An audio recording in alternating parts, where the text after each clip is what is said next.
नमस्कार, आपका बहुत बहुत स्वागत है आपके अपने YouTube चैनल में। आज की स्टोरी में हम बात करेंगे भारत रत्न स्वर कोकिला लता मंगेशकर जी की।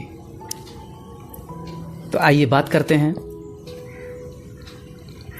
लता मंगेशकर की प्रोफेशनल उपलब्धियां इतनी ज्यादा रही हैं कि उनकी निजी जिंदगी के बारे में बहुत कम लोग जानते हैं, और बहुत कम लोग जानते हैं कि लता मंगेशकर का वास्तविक नाम हेमा हरितकर था। लेकिन पिता दीनानाथ मंगेशकर ने एक नाटक में एक किरदार से प्रभावित होकर उनका नाम हेमा से बदलकर लता मंगेशकर रख दिया। लता मंगेशकर की निजी जिंदगी स्ट्रगल से भरी हुई थी। 28 सितंबर 1929 को जन्मी हेमा का स्वर कोकिला लता मंगेशकर बनने तक का सफर आखिर कैसा था, चलिए जानते हैं। लता मंगेशकर के पिता पंडित दीनानाथ मंगेशकर एक जाने माने क्लासिकल सिंगर और थिएटर एक्टर थे। चूंकि लता मंगेशकर को संगीत विरासत में मिला था, इसलिए बचपन से ही उनका रुझान उसी तरफ हो गया। जिस उम्र में बच्चे खिलौनों से खेलते हैं और ख्यालों की नई दुनिया रचते हैं, उस उम्र में लता मंगेशकर ने पिता के साथ बैठकर संगीत सीखना शुरू कर दिया था। 5 साल की उम्र में वह पिता के साथ संगीत नाटकों में एक्टिंग करने लगी। इस तरह गायकी के साथ साथ लता मंगेशकर की एक्टिंग भी शुरू हो गई।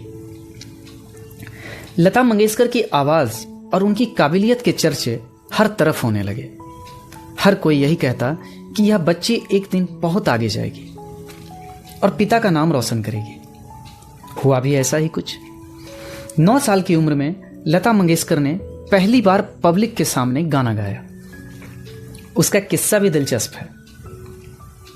1930 के आसपास जब लता मंगेशकर के बाबा पंडित दीनानाथ मंगेशकर अपनी थिएटर कंपनी के टूर पर सोलापुर में थे, तो कुछ लोगों ने उनसे गाना गाने की रिक्वेस्ट की।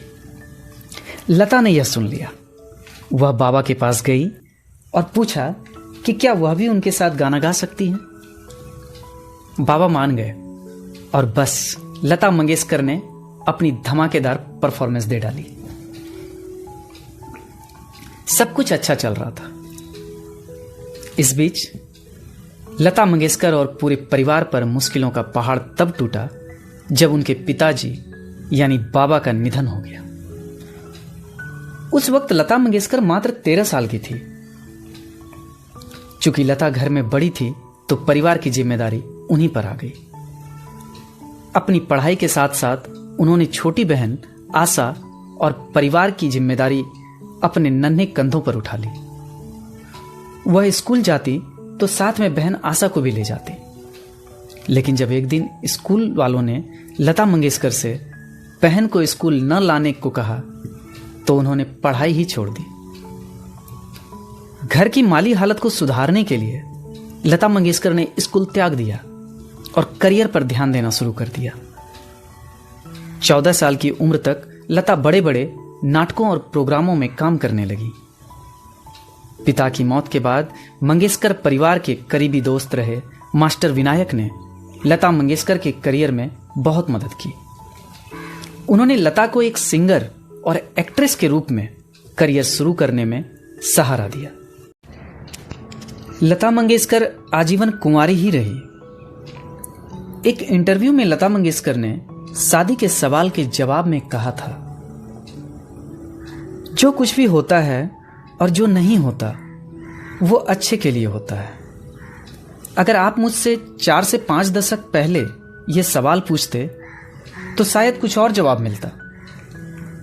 लेकिन आज शादी को लेकर मेरे मन में ऐसा कोई विचार नहीं है कि हां, मेरी भी शादी होनी चाहिए थी।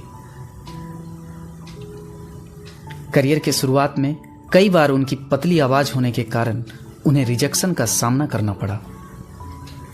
लता जी को उनकी आवाज के लिए मशहूर फिल्मकार एस मुखर्जी ने रिजेक्ट किया था। कामिनी कौशल की फिल्म शहीद के लिए जब लता की आवाज सुनाई गई, तो एस मुखर्जी ने उन्हें अपनी फिल्म में काम देने से साफ मना कर दिया। उनका कहना था कि लता की आवाज काफी ज्यादा पतली है, इसलिए वह अपनी फिल्म में उन्हें काम नहीं दे सकते। मशहूर एक्टर दिलीप कुमार ने लता जी के हिंदी उच्चारण में भी मराठी भाषा के उच्चारण का जिक्र किया था, जिसके बाद लता जी ने हिंदी और उर्दू सीखने के लिए एक टीचर रखा और अपनी उच्चारण को सही किया। आज भी विश्व में सर्वाधिक गाना गाने का रिकॉर्ड लता मंगेशकर के नाम है, जो Guinness book of world record में दर्ज है, और उम्मीद है कि यह रिकॉर्ड हमेशा के लिए लता मंगेशकर के नाम ही रहेगा। इन्होंने गायकी में 8 दशक गुजार दिए। लता मंगेशकर स्कूल भले ही नहीं जा पाई हों, लेकिन न्यूयॉर्क यूनिवर्सिटी समेत 6 विश्वविद्यालयों से मानक उपाधि से सम्मानित किया था। इन्हें 3 राष्ट्रीय फिल्म पुरस्कार, 15 बांग्ला फिल्म पत्रकार संघ पुरस्कार, 4 फिल्म फेयर सर्वश्रेष्ठ महिला पार्श्व पुरस्कार, 2 फिल्म फेयर विशेष पुरस्कार, film fair life time achievement पुरस्कार और कई अन्य पुरस्कारों से सम्मानित किया जा चुका है। वर्ष 1989 में लता मंगेशकर को दादा साहेब फाल्के पुरस्कार से सम्मानित किया गया। वर्ष 2001 में तत्कालीन राष्ट्रपति KR नारायणन के हाथों भारत रत्न अवार्ड से सम्मानित किया गया, जो देश का सर्वोच्च नागरिक सम्मान है। 6 फरवरी 2022 का वो काला दिन, जब 92 साल की उम्र में उन्होंने मुंबई के ब्रिज कैंडी अस्पताल में अंतिम सांस ली थी। आज भले ही लता जी हमारे बीच नहीं हैं, लेकिन उनके गाने आज भी दर्शक सुनना काफी पसंद करते हैं। अगर आपको यह स्टोरी अच्छी लगी हो तो लाइक करें और चैनल को सब्सक्राइब करें, ताकि मेरी अगली स्टोरी आप तक आसानी से पहुंचे। और अपनी राय कमेंट बॉक्स में जरूर बताएं। धन्यवाद।